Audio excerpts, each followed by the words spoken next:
Hello everyone, welcome to my channel English Yes. In this video, I'm going to talk about analytical exposition text. By the way, have you ever read articles contain about important issues? For example, the dangers of drug, the dangers of smoking, why exercise is important, or why reading is important. Those writing are named analytical exposition text.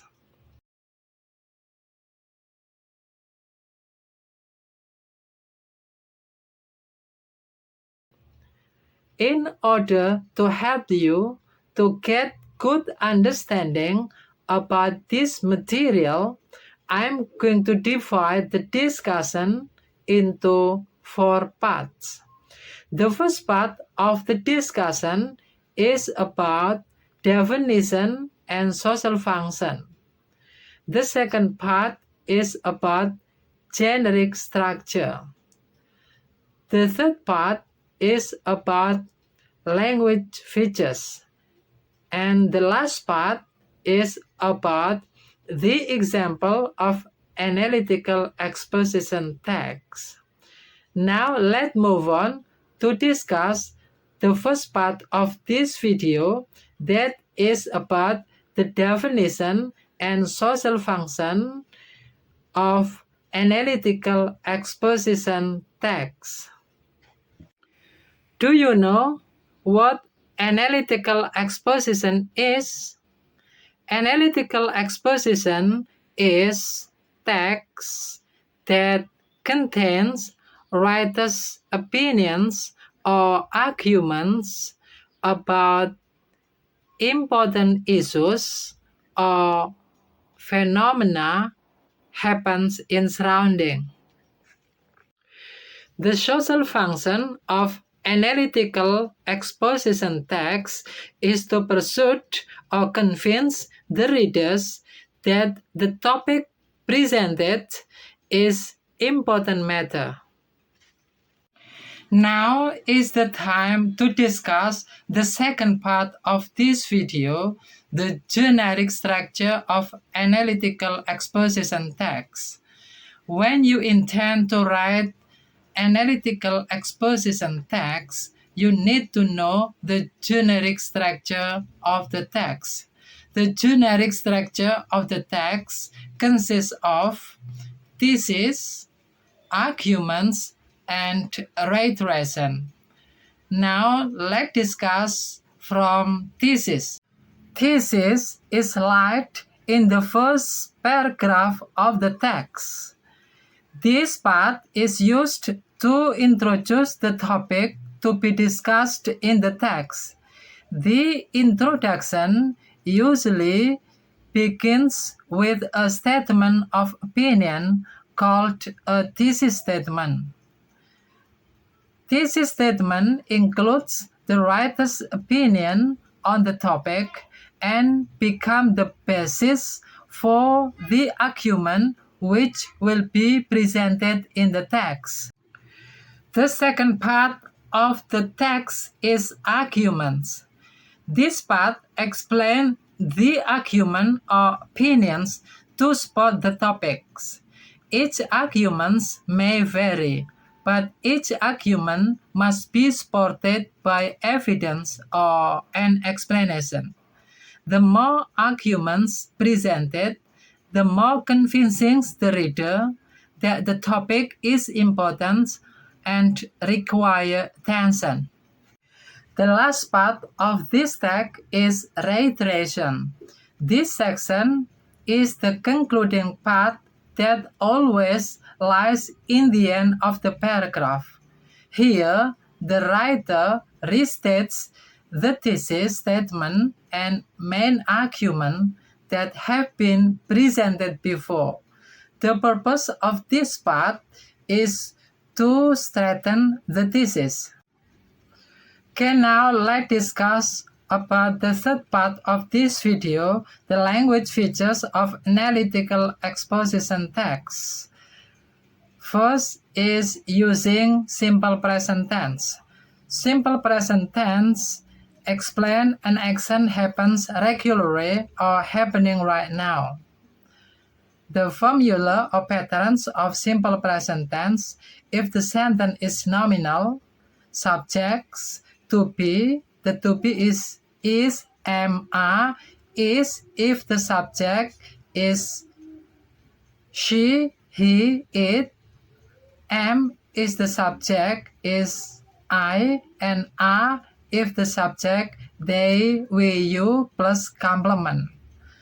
So again, I repeat, if the sentence is nominal, the formula is subject to be plus complement.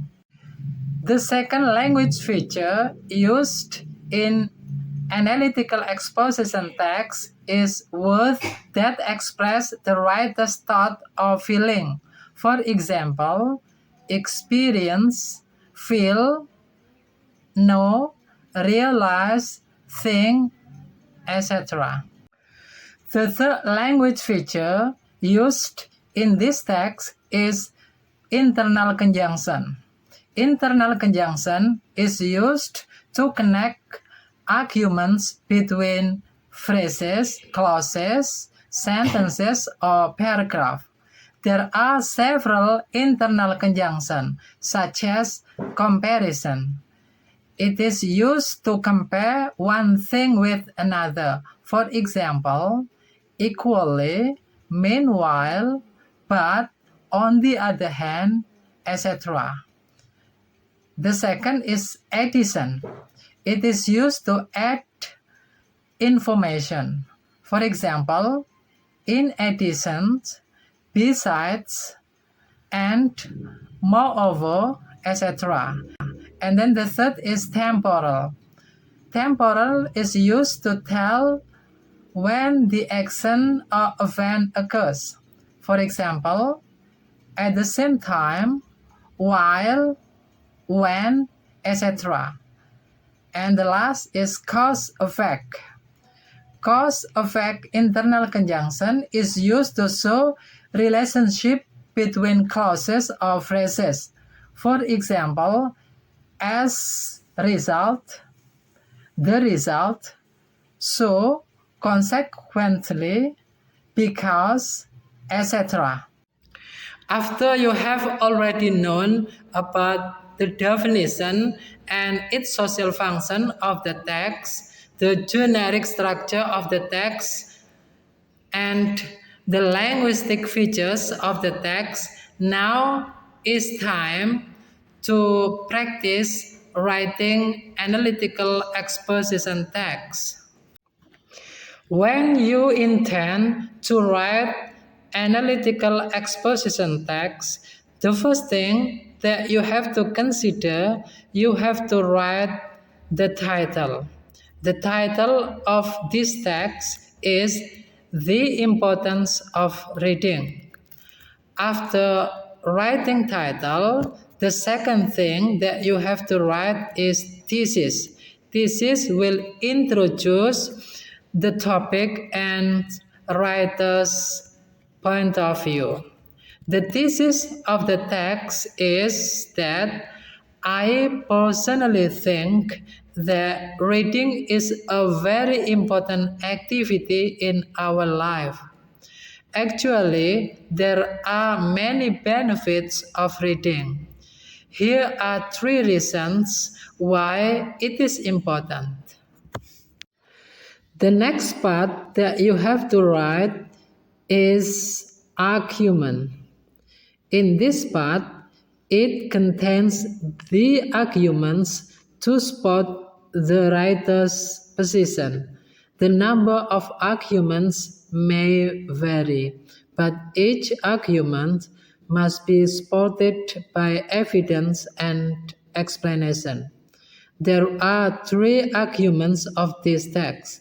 The first argument is, firstly, by reading we can get a lot of knowledge. about many things in this world, such as science, technology, sport, art, culture, etc., written in either books, magazine, or newspaper. The second argument is that, secondly, by reading, we can get a lot of news and information about something happening in any part of this world, which can we see directly. The third argument is that, finally, reading can give us pleasure too. When we are tired, we read books, novels, comics, newspaper, or magazines on the entertainment column, such as comedy, short story, quiz, etc., to make us relax. The last part of the text that you have to write is reiteration. Reiteration is the writer's thesis, which is restated in another word. The purpose is to strengthen the thesis. The reiteration of this text is that, from the fact above, it is obvious that everyone needs to read to get knowledge, information, and also entertainment. Or, in summary, we can say reading is truly important in our life. Now you have already understood about this analytical exposition text. If you think that this video is beneficial, don't forget to give support to this channel by subscribe, like, and comment. See you on the next video.